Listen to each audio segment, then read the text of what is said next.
Hello, everyone, and welcome to another edition of Mormon Stories Podcast. I am one of your two hosts for today, John DeLynn. It's December 13th, if my blurry eyes are not deceiving me. And I am here joined today by my lovely partner in truth and righteousness, Margie. Hey, Margie. Hey there, babe. We're trying out a new format, which is where we live stream sitting at the same desk, but bringing on a guest who couldn't join us in studio. How are you doing today, Margie?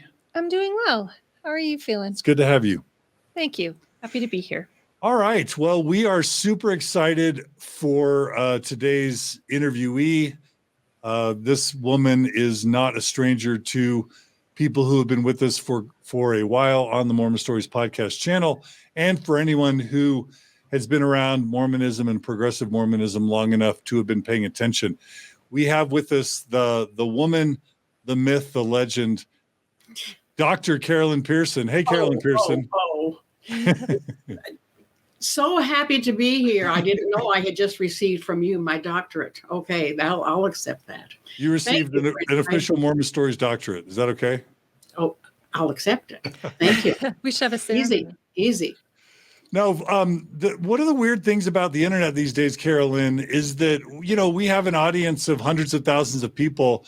And even though to us, you are literally a living legend, pioneer, the overwhelming majority of our audience will have never heard of your name. Part of that is because half of our audience has never been LDS.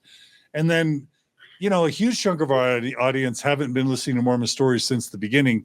So they will not have heard our epic interview with you, which to me is definitely a top 20 classic. Our interview with Lynn Pearson on Mormon Stories is definitely an important one. But the world needs more Lynn Pearson. So we are bringing you back on Mormon Stories to do a few things. One is we want to do kind of catching up on you and your life, reintroducing you to our audience as it evolves. We're, of course, wanting to support your sharing of this amazing book and a few others with the world. One book that we are sharing with and talking about today is a new book that you've come out with called The Love Map, Saving Your Love Relationship and, incidentally, Saving the World. It's available on carolynpearson.com and also on Amazon. But if you buy it from carolynpearson.com, like ours, it will be a signed copy. But it's a book about love. Lynn Pearson has at least two other books. She's the author of, several dozen books, a lot of them poetry books, but some of the most famous books or most noteworthy books that we're going to be emphasizing today are Finding Mother God, which is a book you wrote a few years ago about Mother in Heaven. You also wrote several years ago a book that we have featured on Mormon Stories podcast and have mentioned many, many times since. The book is called The Ghost of Eternal Polygamy, which talks about how the Mormon Church's, Joseph Smith's and Brigham Young's teachings about polygamy, Doctrine and Covenants 132, still affect, and I would say, in your words, haunt the Church of Jesus Christ of Latter-day Saints to this day. Buy that book, The Ghost of Eternal Polygamy. But also, Lynn Pearson, you have so many other important books, including Circling the Wagons, which was about Mormons supporting their LGBTQ youth, and the book that got it all started, which is Goodbye, I Love You, which is this touching, epic memoir that got you on Oprah and Phil Donahue and, Good Morning America or the Today Show, I forget. But it's basically this epic memoir about how you and your husband, your late husband, Gerald, discovered that he was gay, and he ended up acquiring AIDS and dying of AIDS, and how you nursed him, took him back in and nursed him to his passing. There's just no way to do your life and your career justice, but all of those books and many, many more. Can I add one? Please. And then I have a nostalgic personal memory favorite, In Love Again and Always, the poetry book, because I read that book to the poetry in that book to my dad when he had kind of Lewy bodies disease. So that's a personal favorite of mine because I would, it was harder. It got a little bit harder to connect with him, but when I would read him poetry, he would just, your poetry, he would just cry. Oh, isn't that lovely? I'm so glad. Thank you. Thank you. Yeah. So did I leave anything super crucial out? That was probably an inadequate introduction given your legendary status. What do you think? That is better than I deserve. Thank you. Thank you so much, John. Thank you. Oh, okay. And it's great to be here. And wait, before we go any further, I do have a little commercial that I want to bring. I'm inviting everyone to go listen to the story that John and Margie told on a podcast called Marriage on a Tightrope, which serves especially for couples who have differing religious points of view. And I just so enjoyed listening to you, John and Margie, talking about your life and dealing with some of the challenges that what life thrust upon you, how that was worked out so gracefully. I appreciate that. And I want to invite everyone to just listen to that. Oh, well, thank you. Thanks, Carolyn. No, you're a great couple. I am really honored every time I get to be with you. Thank you. Well, we love you. The feeling is mutual. Absolutely. So, Carolyn, for those who don't know, well, first of all, I just want to say, if you really want your lives to be changed, dear listeners, pause this interview and go watch my epic multi-hour, high-quality audio and video interview with Lynn Pearson. Carolyn, you were one of the first people that I interviewed with high-quality audio and video in that sort of long format. And that interview with you is irreplaceable. So I do want to make sure people go check that out, because we won't be getting into Carolyn's story in depth today. But I just wanted to plug that because it's a crucial interview. But having said that, Carolyn, would you feel comfortable just kind of giving people the 5 to 10 minute background of your life? I also didn't even mention that you're the author of My Turn on Earth, the musical, and you're the author of the song that's still in the children's primary hymn book, I'll Walk with You. Like, you're just, I couldn't say enough. But anyway, how comfortable would you be spending 5 to 10 minutes giving people kind of maybe some of your background at a high level, 8,000 foot summary? I would be glad to do that. It's too bad that there are billions and billions of people across the world, as you say, John, who have never heard of me. So let me do my little tiny bit for those who are here. Well, I did come from very deep Mormon roots. All of my ancestors back to 4th generation are pioneers. A grandmother who walked across the plains when she was 8, somebody in the Mormon battalion, someone on the ship Brooklyn. So Mormonism has been very deep in my DNA and my experience. I was born in Salt Lake City. I spent 5 years with my family out in a little place no one's heard of called Gusher, where we had for 2 years had no electricity or running water, where my father was teaching for the government, teaching the Indians and the veterans about farming. And then we moved to Provo, where my major growing up happened, and I went to BY High School, went to BYU, got a master's degree in theater, loved my experiences at BYU, got to perform some wonderful roles such as Joan of Arc. Does it get any better than that? To prepare me really for my life journey, huh? Yeah, absolutely. And after graduating with a master's, I taught school at Snow College for a year, saved my money so I could retire. Master's in what, Carolyn? I taught at Snow College. No, but the master's degree? In theater. Okay. Yes. Saved my money from teaching for a year, traveled for a year, worked on a kibbutz in Israel studying Hebrew for 3 months, was in Moscow when President Kennedy was assassinated, all kinds of interesting things, 3 months in East Africa. When I came back, did I mention being in Israel studying Hebrew and working on the land there for 3 months. When I came back, I was in one more play at BYU, by the Skin of Our Teeth by Thornton Wilder, in which I met a very charming young man that I really fell for, named Lynn Pearson. And we ultimately decided to marry. And he had told me prior to our getting engaged about his homosexual experiences, but that's not who he was. He was just a recently returned missionary, and he loved the church deeply, and he loved me the very best he could, and I did love him. So we married, and soon discovered that what he'd hoped for had not happened, that his inner workings were as they had always been.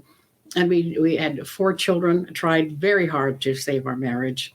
Ultimately, a move from Provo to the Bay Area here in California, and continue to hope and work. And we decided ultimately that we had to end the marriage in order to remain good friends, which we did.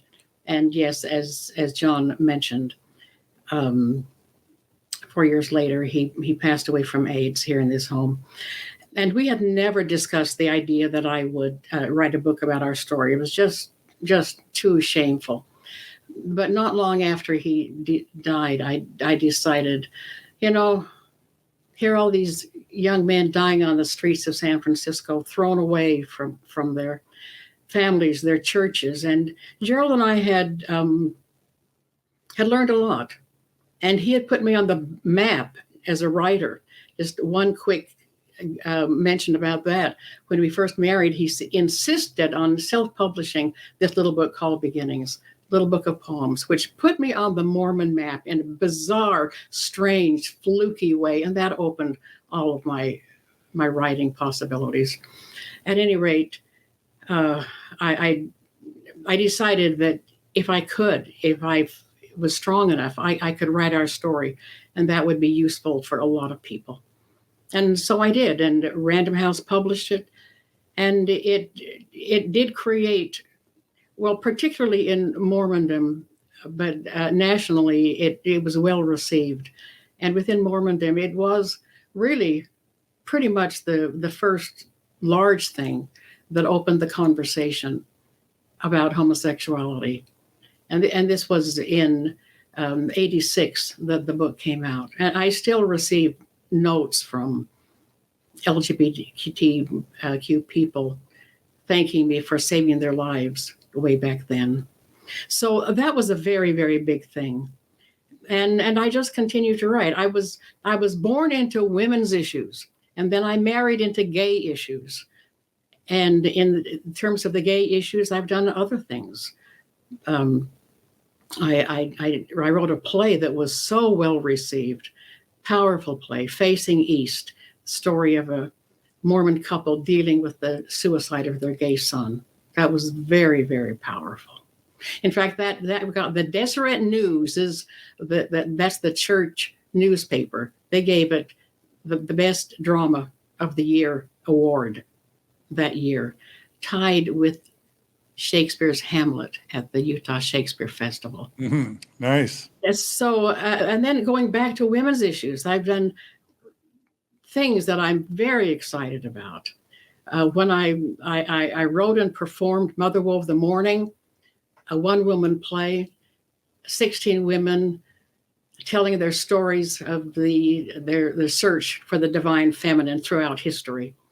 That was through the 90s when, difficult things were happening in Mormondom for people who were going outside the lines. But I performed that play over 300 times. And that is in the professional video that is available on my website as well, along with the book. So I've been centered on doing work about gender issues, really.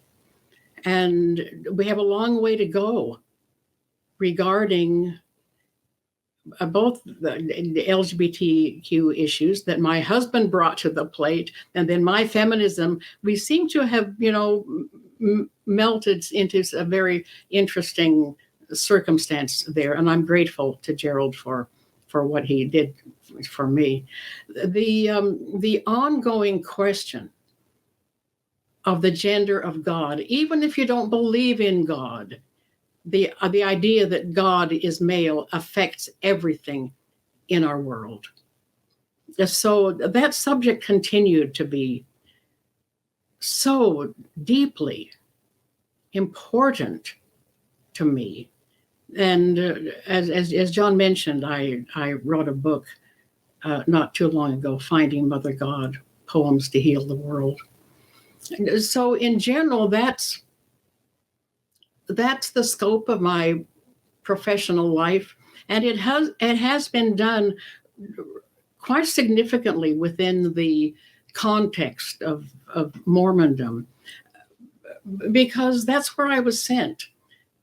Fate or God or whatever it is that is this power that places us and moves us. I found myself called within this community to do my work, and I'm so grateful that I have been able to develop a platform and a voice so that John and Margie and other people would invite me to expand my reach. I'm deeply grateful for all of that. So that's a general thrust of my life up to this point, dear friends. Yeah, it's impossible to capture all the many contributions you've made and your importance to our community in a couple hours, let alone in 10 or 15 minutes. But thanks for giving us that overview. So Carolyn, one of the really fascinating things about you, on the one hand, if you think about the biggest controversies that the Mormon Church has faced over the past, let's just say 1 to 2 decades, not only have those been issues for you, but they've been issues for you longer than most of our audience has been alive. And by the way, when I read Goodbye, I Love You in preparation for our first interview, I realized you didn't just have, feminism and women's issues as a passion, and you didn't just have LGBTQ issues. Your book, Goodbye, I Love You, also discusses Mormon church history and truth claims. So you've literally been pioneering in these spaces that now all the blogs and all the podcasts, all the YouTube channels, all the TikTok accounts, all the ex-Mormon and progressive Mormon discourses that are available. You've been working on this stuff since the 80s, all of it. And what's most mind-blowing about that is you are still an active, faithful, participating member of the Church of Jesus Christ of Latter-day Saints. Do I have that right? You have that right. Yes. But John, even before the 80s, I was doing things. In the early 70s, I wrote 2 books of Daughters of Light about the spiritual experiences of early Mormon women. I was on fire with all of that way back in the 60s. I was, and then through the 70s. Okay, a pioneer. So you were well into the 60s. So I mean, that's just, that's why I don't believe legendary or pioneer or hero or hyperbole. So, but to juxtapose that with the fact that you are still faithful, participating, and believing, I think I want to kind of start there a little bit in as we kind of begin some questions. Would that be okay? Sure. Okay. All right. So I think I want to start right at the very top. And this is where maybe you can bring in your book, Finding Mother God. But I want to start really, really big and just ask, what does God mean to you? I know that you do not identify as an atheist. I don't know if you identify as an agnostic, but so many of our listeners, over half our listeners, because they lost their faith in Mormonism and they felt so betrayed and disillusioned by the Mormon church, to some degree, all the dominoes fell. And for so many, God and Jesus fall right along with Joseph Smith in the Book of Mormon and even the Bible. So let's just begin. What does God mean to you, Carolyn Pearson? And what does your belief in God look like in your day-to-day life? That's not easy, John. And I waver a lot in everything about the concept of God. I do believe, I think God is the best word that we still have, though it's been given a tremendous lot of awful baggage. But let's just continue to use the word God for whatever creative force brought us here. And listen, John, and Margie, when I'm not in my right mind, I go way back to there's nothing. This is all an accident. And I when I'm in my worst unright mind, I think, why is there existence at all? I've had a lot of grief to deal with in my life, and I have been sometimes at the point of saying, if there was a button here that said you push this button and you never would have existed, I would have considered pushing that button. Because in my worst times, I don't believe in very much, but I'm not in that space the majority of the time. And when I'm in my right mind, I know that there is, well, see, the word God pretty much equates with the word good in my mind. And the best definition biblical that I know at all is God is love. And so that's where I place my confidence. I know that there is love. I know that. That's what we all live in when we're at our best selves. And if we can connect the idea of God with the word good, with the word love, then I'm on board with God.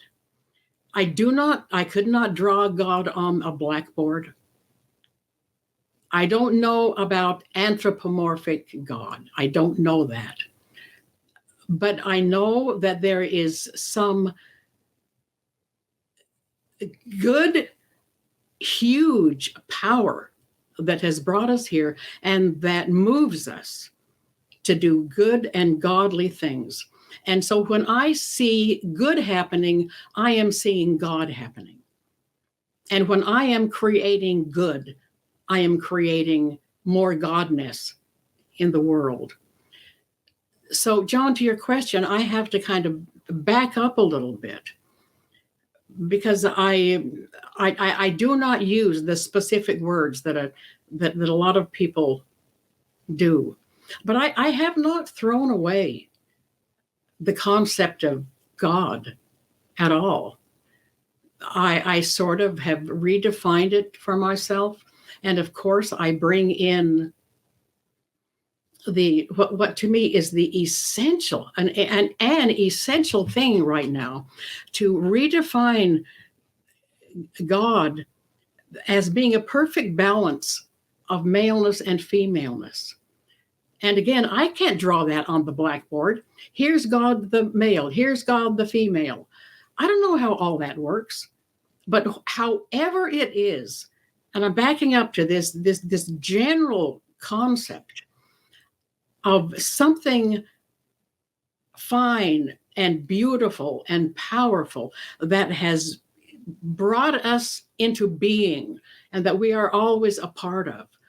When I can go back to that largeness and know that it is a force for good and of good, and that we are all part of it, no matter who we are, no matter what religion we might have or not have.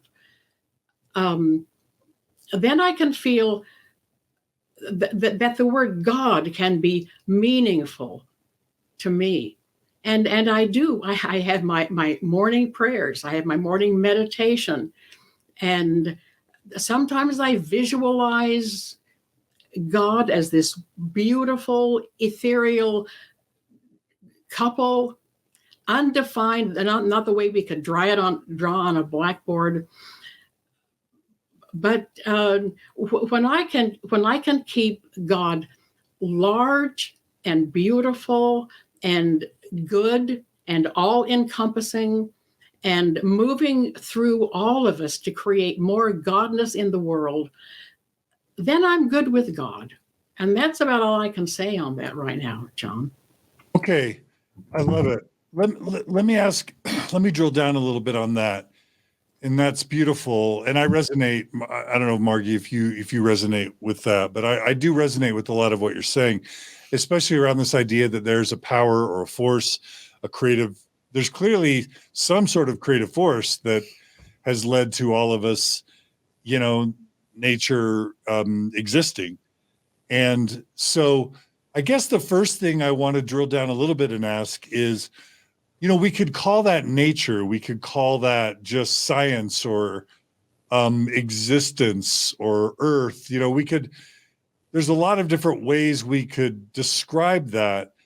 But if we choose to use the label God, that does pull some other ideas, like that there's maybe maybe there's a being out there that cares for us. Maybe there's a being out there that is looking out for us, watching over us, protecting us.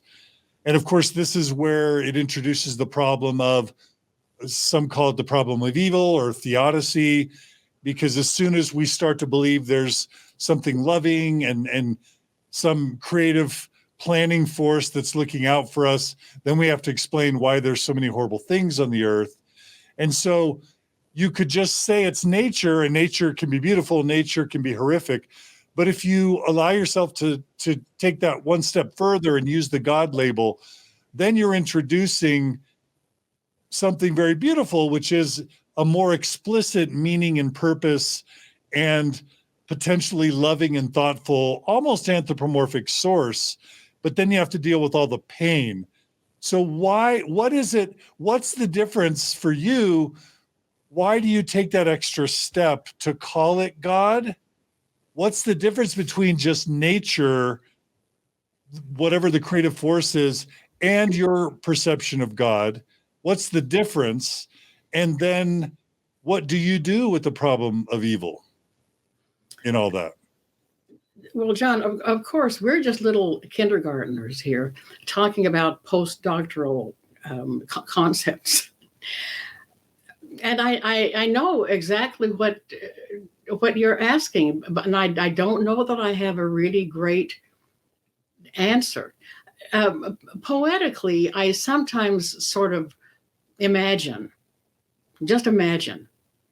that what we call physical, or maybe nature. Here's the physical here, and here's, because I do believe that there is something about our soul that is eternal, and that boggles my mind to just even think about that. But I don't think we're just a flash in the pan here. So in my poetic mind, I'm thinking, okay, here's the physical, here's the spiritual, and before creation happened, the physical and the spiritual had a conversation, maybe saying, if we join up here, we can create something that's never happened before. Let's call it humanity. To be physical and spiritual and living in a world of physicality where stuff just happens. And the rules are that we are creating this, but we're not going to we're just going to let things happen. This is a beautiful experiment. And accidents will happen, genetic problems will happen, diseases will happen, all kinds of things will happen that whatever larger force there is, we're just not going to get involved in this.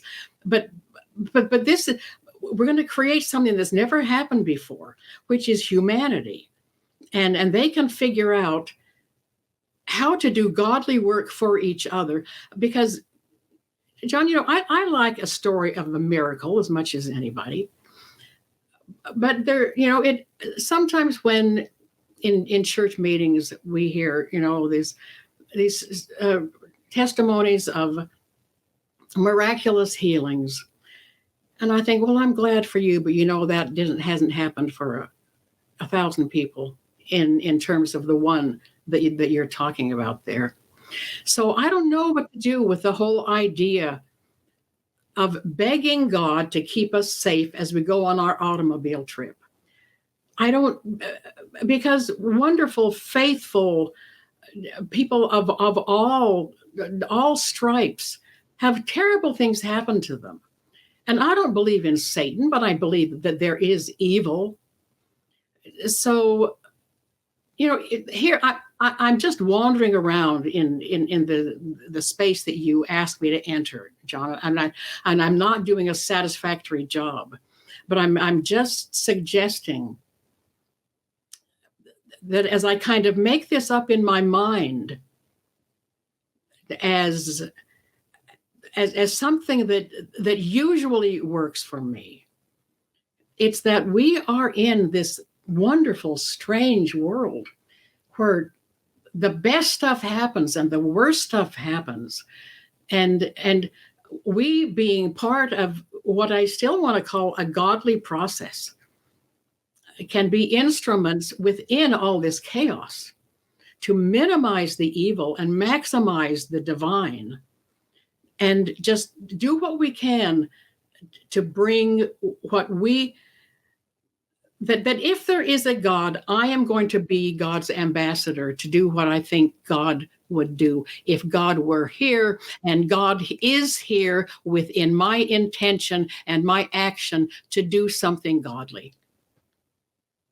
And I hear you kind of saying, and in some other words, good love, right? Right. Yeah. Yeah. Okay. Can I bring it back to you personally for a minute? Sure. I'm kind of curious if there are certain practices. You kind of went into a morning practice already, but I would be curious if there are times in your day or rituals that you have that allow for you to feel connected to this sense of what is godly, what is good, and what is love. I do try to do something of a specific prayer ritual. And, I've added to it since writing and publishing this little book that does spring from the chakra concept. I have added moving up my system at the end of my meditate. First of all, I meditate, move it into my prayer. And then recently I have been just moving up the chakra system, saying, I have everything this day that I need. I feel gratitude, happiness. I can accomplish what I want. I love. I speak love. I see love. I am love. I've added that interesting little addition to my meditation prayer. And, and throughout the day, if something troublesome comes up, I just say, okay, God, help me to do this right. Help me to do this right. If I'm not going to have a conversation that might be difficult, dear God, help me to do this right. I guess that's all I can say to your question, Margie. I love that. And that kind of reminds me actually of a piece of the love map, not to give too much away, but this idea of the question that comes kind of in the final chapters of the book of, what would love do? Right. Absolutely. Yeah. And see, I've already in my mind equated God with love. Mm-hmm. And we have that scripture that says God is love. So when in that book you read, the final question, as we go through our day, always with all of the difficult stuff that we come up against, to ask that question, okay, what would love do? What would love do now? And since writing that book, I have tried to bring myself to a higher bar. And I'm able even to notice, oh wow, I did not manage that with the true love that I think I ought to have. I fell down to the third. We probably get into that a little bit later, but I left the fourth, which is the heart, and I moved down to the third. I'm better now at observing when I do that. Mm-hmm. So, yeah. Yeah, that awareness. I also wanted to ask you really quick about how you view creativity, right? How you express yourself. I've been listening to some interviews with writers, and I think it's really interesting to hear oftentimes, not just writers, but creative people, that they're, this concept of sometimes they'll say things like, it isn't me. It's like God comes through me and I write the thing, but it's really not me. And I'm curious about your point of view for you with that process. If you feel like, number one, do you feel a sense of God, good love as you create something? And if that feels like something that is outside yourself coming through you, is it from you? Is it a mixture? Just, I'm curious how you feel about that. Yeah, that is interesting. I have never had what we might call a paranormal experience. And I would never say that I am channeling God in writing this. I don't experience that at all. Everything that I write does come from my imagination. But as I have said before somewhere, I want to speak for a moment on behalf of my imagination. Because, whatever God is, my imagination is connected to God. We in the word imagination, there is image. And I think that God imaged us into being somehow or other. So for me, when my imagination, as it interacts with the world around me and sees a need, like clearly, Finding Mother God was a response to, well, I'll tell you what it was a response to. I was angry. I was angry that I heard a Mormon scholar say, when I asked a question about why won't the brethren address something really substantial for women, like reviewing the gender of God? And he said, oh, I don't see anybody in Salt Lake who would be interested in doing the heavy lifting that would be required to address that subject. I knew that what he said was true. And I knew that what he said made me so angry. And so I decided it was not their job, but my job. And the next day I was still so angry that I cried a little bit. I did. And then I grabbed a notebook and I wrote a poem. And to see, all this was my response to my environment of what was being put into my mind, into my heart, and my imagination saying, I feel called to do something about this. So I imaged this thought of we have to shift the way we see God to include the feminine as much as the masculine. That general concept evoked images in my mind. And of course, poetry is images. So suddenly all of these images were flowing through me, and each became a poem. And I created this little story or this little thought.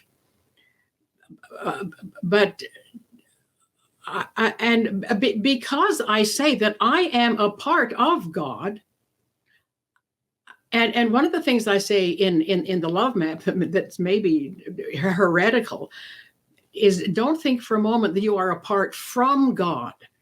You are a part of God. And I wish we could have that better in Mormon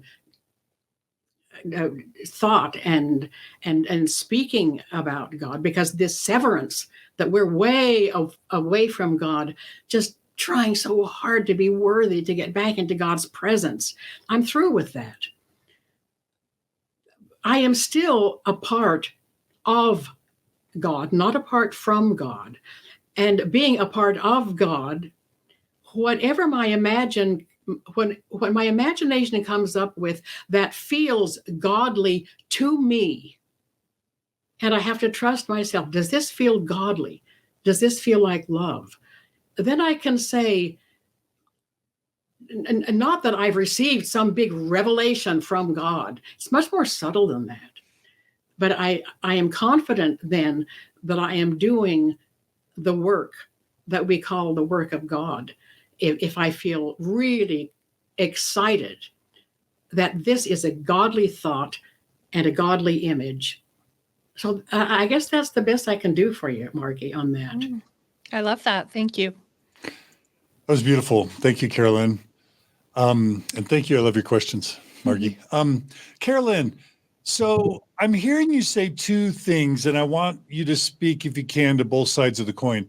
On the one hand, you sort of said, I don't know about the anthropomorphic nature of God. And for those who aren't familiar with that word, sort of just like Joseph Smith makes God not just a human, an exalted human, but with like 10 fingers and 10 toes and a beard.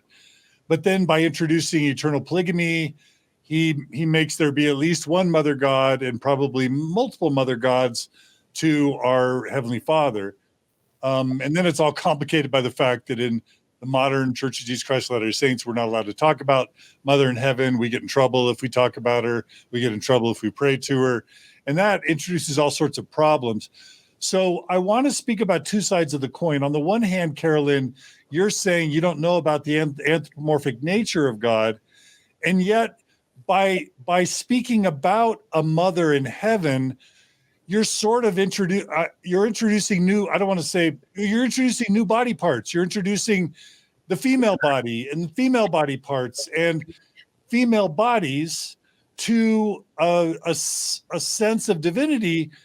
For many, we're trying to get away from the corporeal or anthropomorphic nature. So I want to talk about two sides of the coin. Is how do you address people who say, no, God's not about gender. God's not about body. God's not about body parts. So stop talking about Mother in Heaven. You're playing into the problem of making God and Mother God anthropomorphic. So talk about that. Then we're going to talk about the benefits of talking about a Mother in Heaven. But what about the problems with talking about a Mother in Heaven? I understand what you're saying, John. And again, I want to say we are little kindergartners trying to talk about postdoctoral subjects here. For us to draw on a blackboard what God looks like, or to describe God, is way beyond the spiritual pay grade of any of us. And yet we do that. And I know people have visionary experiences. I've never had one. To envision God this way, envision God the other way. And I have just personally become more comfortable in, well, see, I'm human. And so it's fairly easy for me to to envision deity in human terms. And of course, that's been ingrained in me, being a little Mormon girl growing up. So I can manage that. And there are poems in this book where I visualize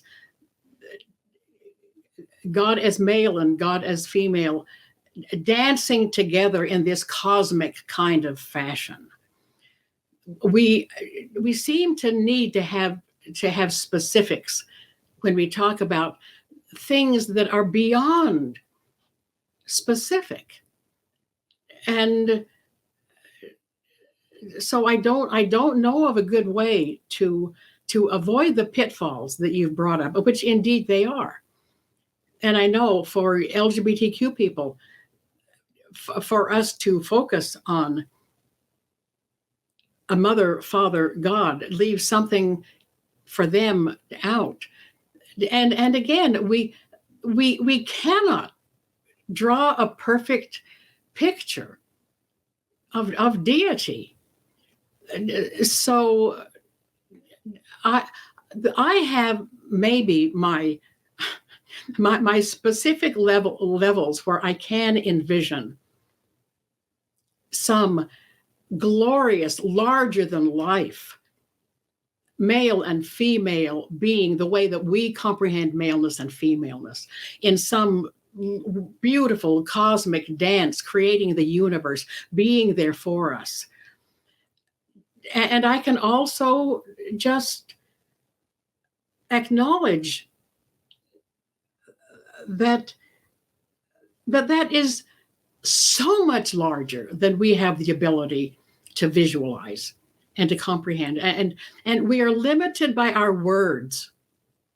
So whatever words we choose, we're leaving somebody out, or we're making it too hard for somebody else who doesn't have that kind of concept. So I try personally to envision godness, God as some wonderful combination that is beyond my mortal brain right now. But that whatever this force that we call God is, can be both very personal and very cosmic at the same time. And why not live in the mystery? So, John, as long as we've brought this up, I'm going to just read the last poem in Finding Mother God. And this poem is called Unpinned. I hope that humans never pin down love or God. Things pinned down like butterflies lose something, like life. I welcome progress. I am grateful for a long lifespan, for medicine and computers. I like knowing that a black hole is born from the death of a star, and that the universe has been expanding for 13.8 billion years. But let some mysteries win. Let love and God be at liberty to touch our faces with bright wings and leave wonder in our eyes as they rise from the hand-held pin or the hand-held pen. Beautiful as a million monarchs and free as the space beyond words. So I have a hope that maybe we can not put all of our needs on, getting the right exact formula, picture of whatever this God thing is all about. Let this be a beautiful mystery. And all we know about God is that God is love, and we are participating in the beingness and the process of love. You're getting Margie to nod, and sometimes Margie gets a little salty when there's God talk. So you're saying something that's profound. Good. Okay. Let me. So I'm loving this. Let me just maybe ask a follow-up question. You and I have often had these long. When I lived in Logan, one of the things I miss most about living in Logan, there are very few things I miss about living in Logan. One of the things I miss about living in Logan were the long phone conversations you and I used to have whenever I had to make that drive to and from Logan, and I wanted to talk to my progressive Mormon godmother. But one of the things I love about your brand of faith is that I think if there were concentric circles between you and 1,000 atheists, self-identified atheists or agnostics, I think those concentric circles would very much have a lot of overlap. In other words, you have a lot of epistemic humility, and for you, like you said at the very beginning, one day you wonder, you might push that button of, I wish none of us had even existed. Is there anything out there? But you're wanting to also hold open the mystery and the possibilities, and have a poetic sense of wonder and beauty about the life you're in. So you kind of give ground to atheists and agnostics in a way that I feel is respectful. But now let me flip that a tiny bit and say, for our atheist and agnostic listeners and viewers, is there a degree to which you would say, just like science maybe has a lot of value in it, science and evidence and all physics and all those sorts of things.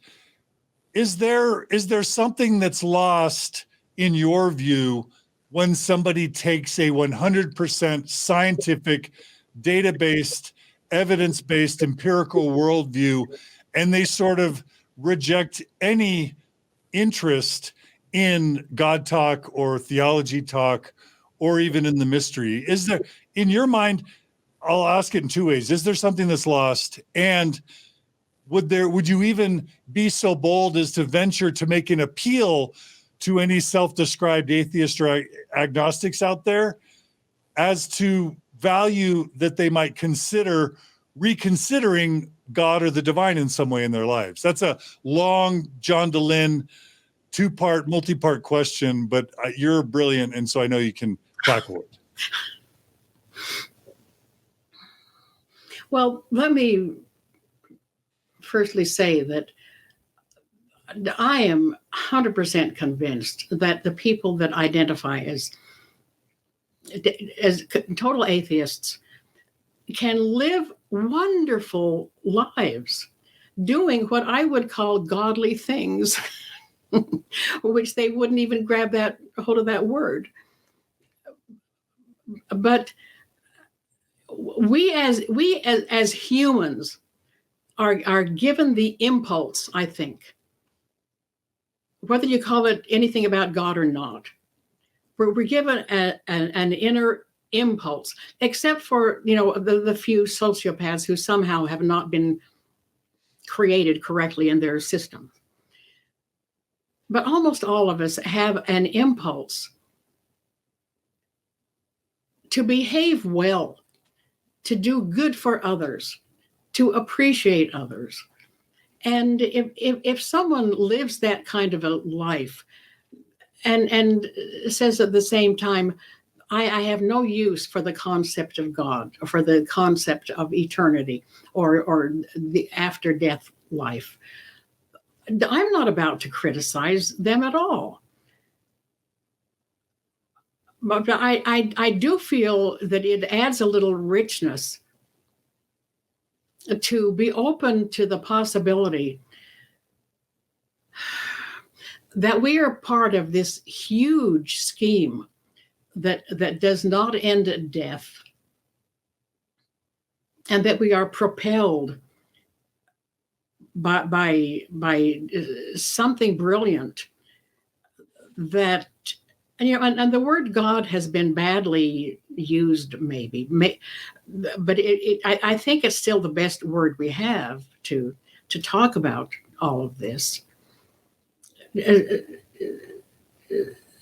And you know, a lot of our scientists, I think, have spent their life in science and made comments. And I can't find one in my mind right now, but that God is part, whatever we call God, is part of this magnificent scientific work that they have been observing and doing.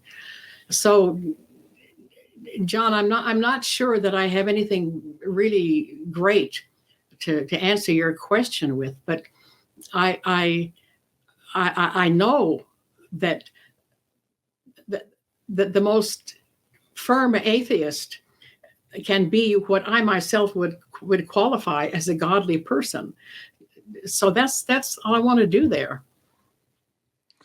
What I think I just heard you say, and Margie, you may want to share what you heard Carolyn say. What I heard you say is that there is a sense of awe and connectedness and magic and power and majesty, and maybe I'll even put words in your mouth, meaning and purpose, that you've found in holding on to a very broadly defined sense of the word God that's added richness and meaning to your life, that's allowed you to hold on to love, science, and evidence and physics, but also to stay open to a sense of wonder and connectedness and awe and meaning and purpose, that you pick up the stick that has both sides and that you find value in both sides.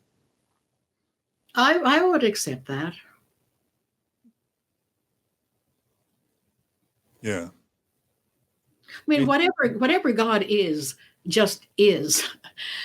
And in a way, it's almost laughable for us to try to, put the pieces together as if we, can make a good logo out of this is such a personal thing. And I think there are a lot of people who want to throw away the word God because we have given God such a bad rap. The God who is a judgmental creature in the sky, who's making note of all of the good things and the bad things that we do. I gave up that God a long time ago. And I think that's the impetus for so many people saying, because they are throwing away a God that I think never really existed, but that we have created out of the worst of the discussion about God that has come down to us from the ages.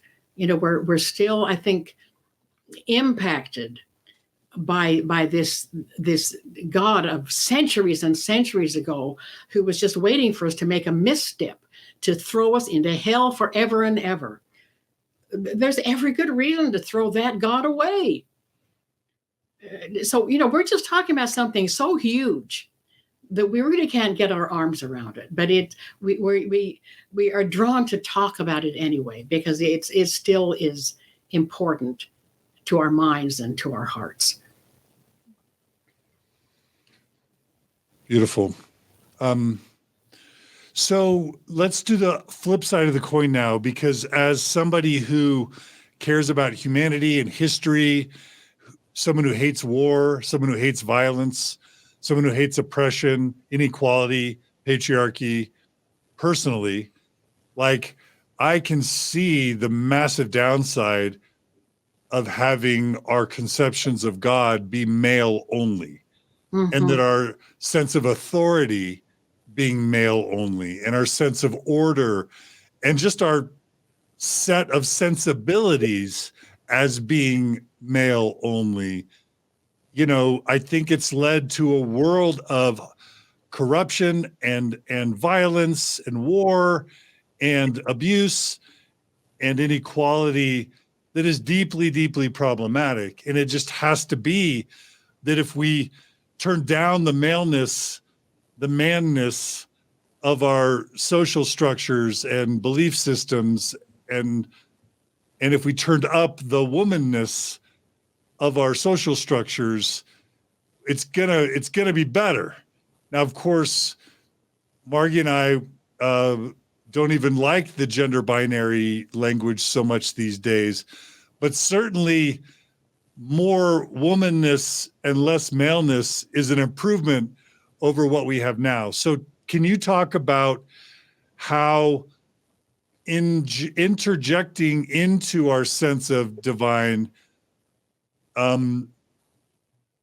femaleness or womanness could possibly help us live healthier, happier, more meaningful lives, and maybe a healthier social structure? Does that make sense? Of course, it does, and I'm just. It is just so huge, and all of the little poems that I wrote in here sort of point to that. And feel free to pull up any poem you want to read, if anyone occurs to you. Yeah. I this won't get exactly close to what we're talking about here. Well, let me just start with this. This is called a little lighthearted one called Common Sense. I may not be the sharpest knife in the chandelier or the brightest bulb in the drawer, but seeing the creatures out in the zoo and the creatures up in the blue and the creatures on Fifth Avenue who are pretty equally girl and guy, I will not buy the Brooklyn Bridge, nor will I buy a story that says the creator of all the creatures, including me, was one or two or three male beings. Never mind how potent their omnipotence might be. Now, okay, but more specifically to what you were saying, I think I want to find on page 11 here, a God who looks like me. Why should women not be able to just adore a male God? And then I know we want to take it further out into what happens to the world when we are without the feminine. But here this is a little bit longer, but I think it's important. A God who looks like me. I studied the drawings and the statues and the words marked God, hoping to find a face that looks like me, a female face. But they all looked like my brothers. And I love my brothers, but it's like finding an empty stocking on Christmas morning and wondering why I have not been good enough to look like God, but not wanting to spoil the celebration for my brothers who never notice. A voice said, "Come to the grove. At the grove, there is always a God who looks like you." I went to the grove, and there were ribbon streams that flowed and curved, and there were trees stately in long green gowns that waved in the wind. A voice said, "Come to the pool." I went to the pool, and I knelt and peered into the water, still as a mirror, still as a moon, and I saw the image of God. There was one face, and then the face became two, like when you stare with soft vision. And one of the faces looked like me.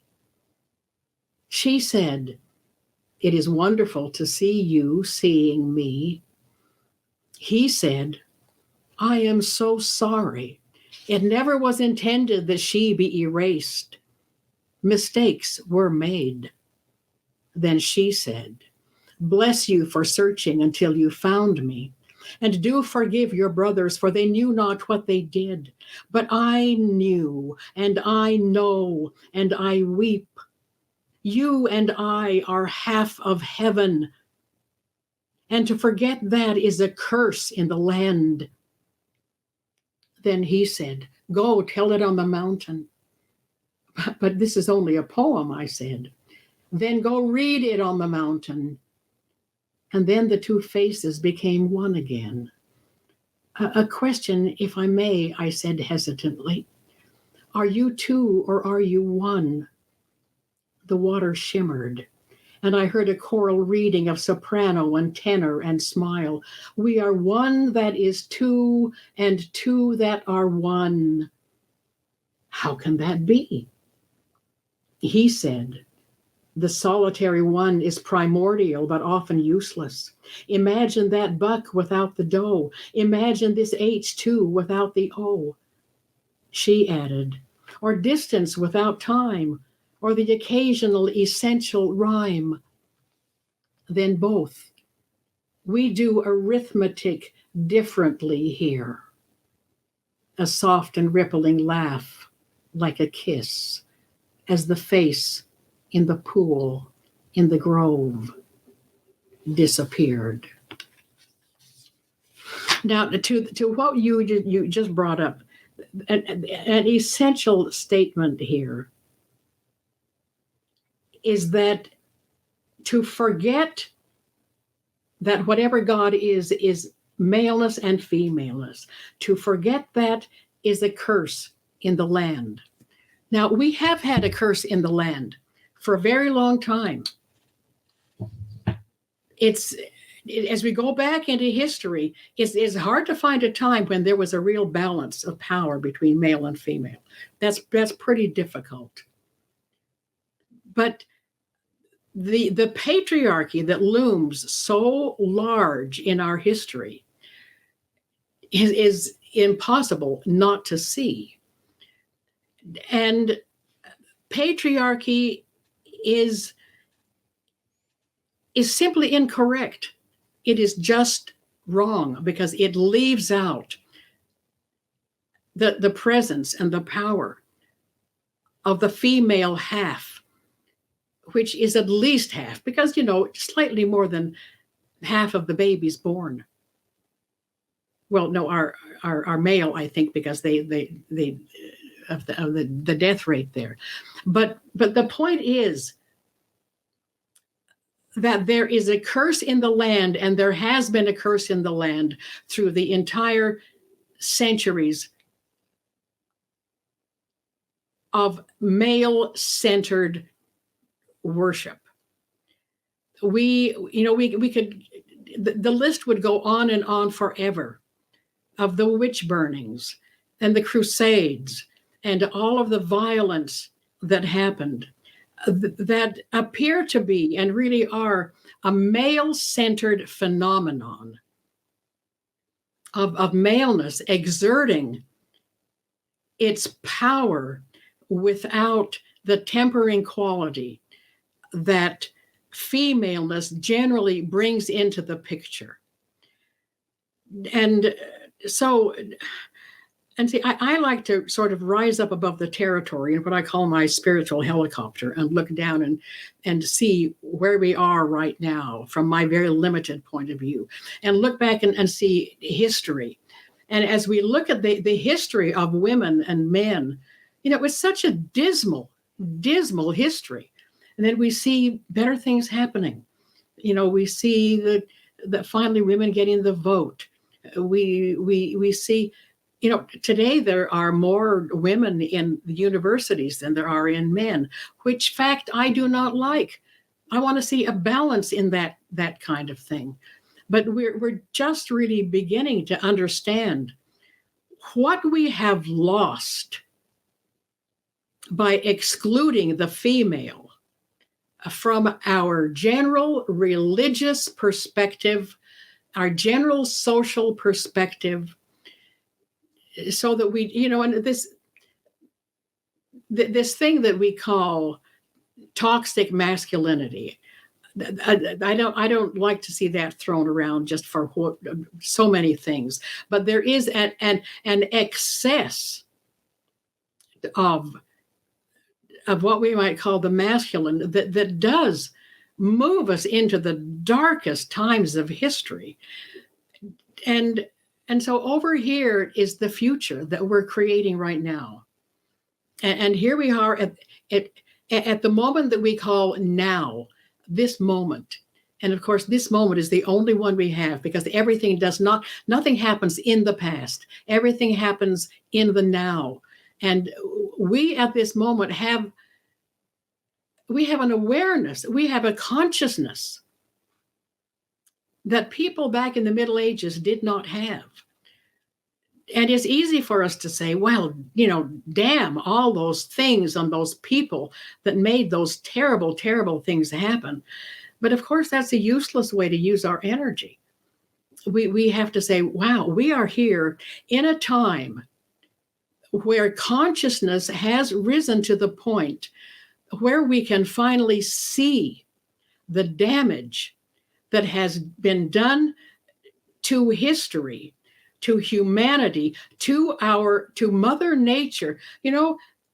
All of these things about our environment, it is Mother Nature crying out of how we have damaged her. And much of that because things have been seen through excessively masculine perspective. And I dare say, if we were a wonderful tribe where we would gather around the fire and have an equality of chiefs, of maleness and femaleness, to work out every problem and have as strong a female input as we have a male input. That's what we need to have in order to create the future that's happening over there. So we have to examine the past and condemn all of the things that brought us to a point where the balance is so skewed. But then the hopeful thing is to say, I'm living not then, I am living now. And I have a vision that they did not have. I am claiming a voice that not enough women claimed back there, or men claimed who had the vision as well, because it's not just women who have this vision. As you've explained here, John, we know that you see it clearly.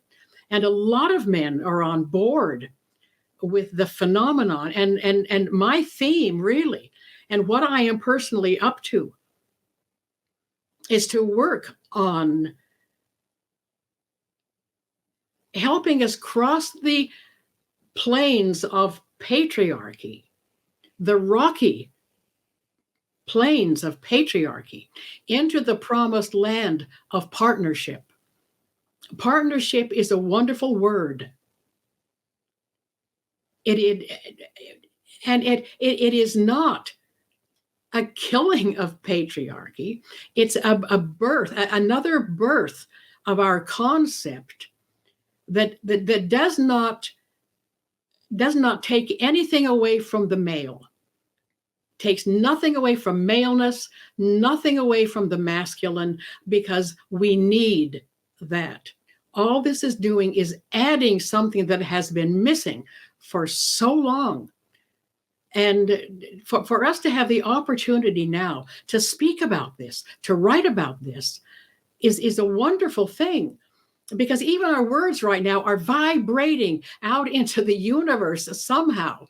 And the concept of, okay, moving through patriarchy into partnership,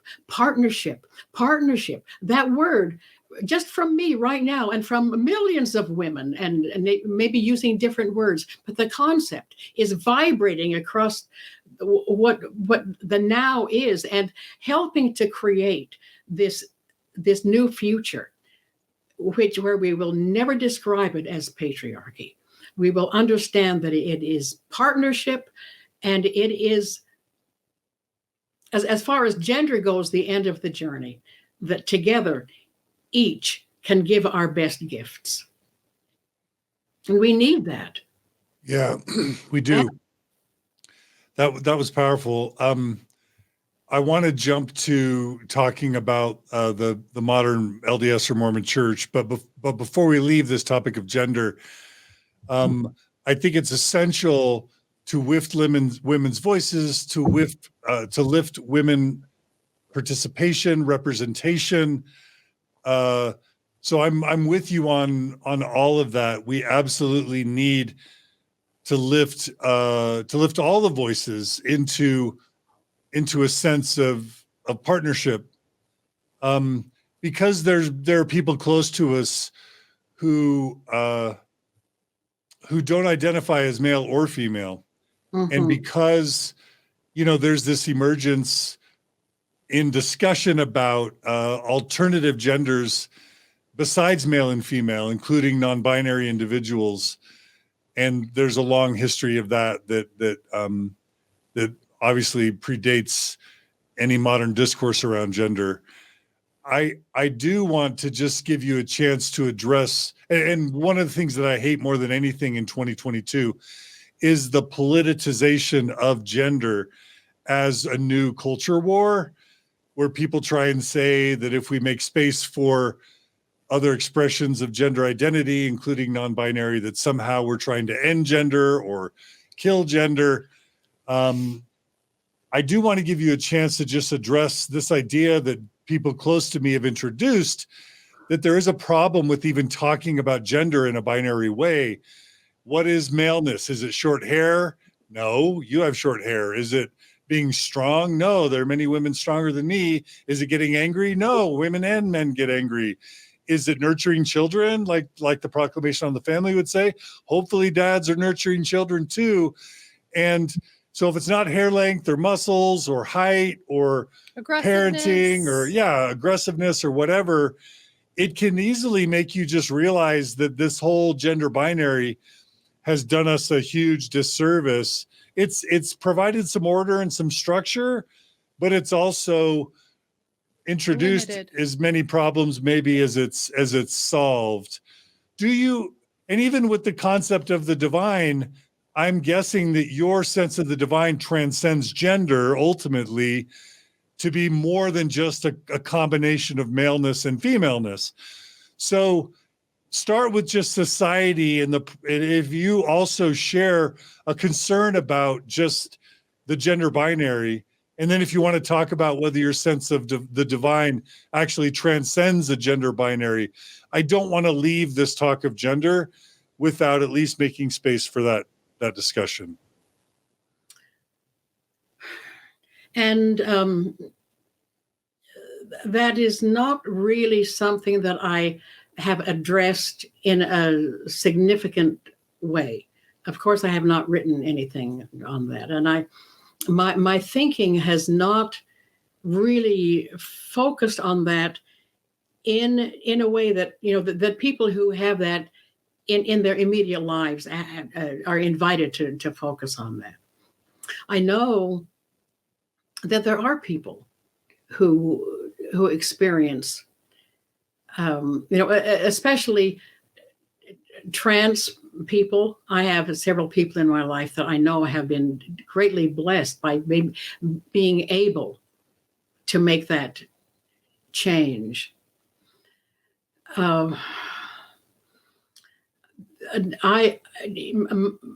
My brain is not able to make the kind of sense out of the idea that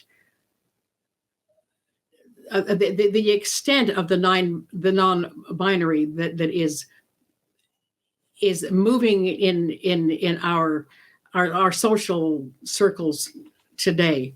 I'm not able to really grasp that in a way that I can make the best sense of it in my mind. Now, back when Gerald and I were having our most difficult discussions, and I wanted more than anything to save our marriage. And I thought, Gerald, you have to see that what is needed in this world is maleness and femaleness together. These are what complement each other. You have to see that you as a man need a woman in your life to balance that. And I as a woman need a man. Maleness and femaleness have to balance each other. And Gerald's response would be, and I know this came numerous times, I understand that. But Blossom, and he always called me that you have to understand that there are some of us who experience that combination of maleness and femaleness inside of ourselves. And that did not make sense to me then. And there's a way in which it still doesn't make sense to me, except I know that it makes sense to the people who experience that.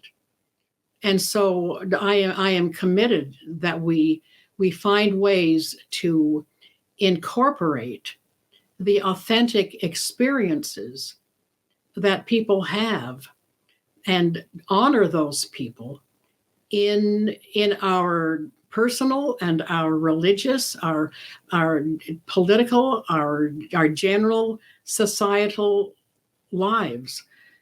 And I wish I had more personally to add to that, but that's about all I have. Thank you. Yeah. I mean, I was thinking as you were talking, John, this idea of, what it means to be socialized in a gender and how that really can change depending on what culture you're kind of raised in. So really, when we're talking about even this idea of masculine or feminine, how culturally informed that is, and really how gendered attributes, we're talking about like gendered attributes or characteristics that then we group people into and make associations. But I really love this idea of just like a fully embodied experience as human beings that very much is on a spectrum for people. And as Carolyn was talking about this idea of partnership, right? Patriarchy to partnership in a very much, I see that as like a lived experience, but it also, like when I'm thinking about, people that were socialized as men, right? And what it means to not have women, to not respect, people socialized as women, right? Or female in their lives, that it ultimately they're denying a whole set of human attributes for themselves. So it's a loss for them internally. It's not just in relationship to or this lived experience. Does that make sense? It's like, then if you're socialized as male and really, living this masculine self, you only have a certain set of, emotions and kind of human experiences that are accessible to you. So the individual, and that's same for people socialized as women, right?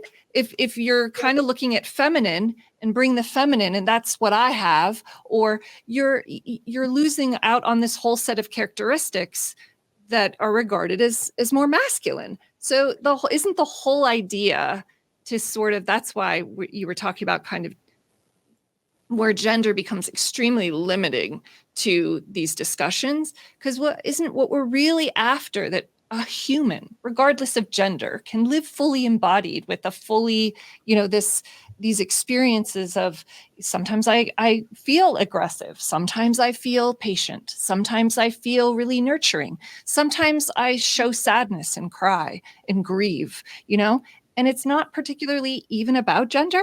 It's about what it means to be fully human. And individuals would benefit from that fully embodied experience, and relationships would benefit from that experience too. It's inner and external. Does that make sense? Yes, I can see that, Margie. I can see that. Thank you. Well, beautiful. Well, what I think I want to do, Carolyn, if it's okay, and Margie, if it's okay, I want to go ahead and have this be its own part one to our interview. I think that we talked enough about God and the divine and Mother in heaven, and gender in heaven, that this should be its own encapsulated episode. That way, we can launch into a part two. Carolyn, talk about your participation in the church, and have that be also, because I know there's a lot of people that are going to be saying, how can anybody stay a member of the Church of Jesus Christ of Latter-day Saints in 2022, especially if they care about things like women's rights and LGBTQ rights, etc. So I think I want that to be its own segment. But I want to say that we're still going to be talking about the Love Map, which is a new book that we're going to end by talking about that. And Carolyn, I want you to hold up the book that we've been talking about, because I think a lot of people would benefit from buying that book and learning about it. Finding Mother God, Poems to Heal the World by Lynn Pearson. It's a beautiful book. So as we sort of just say we're going to wrap up this episode, Carolyn, for those who came here to learn about the divine, giving God another chance, and considering adding some woman-ness to their concepts, or femininity to their concepts of the divine, any final words you want to share? I like what you just said, John. Give God another chance. Humans have created images about who, what God is forever and ever and ever.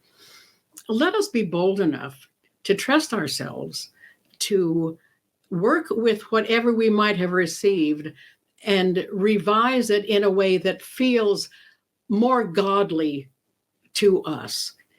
So I think maybe some of your listeners would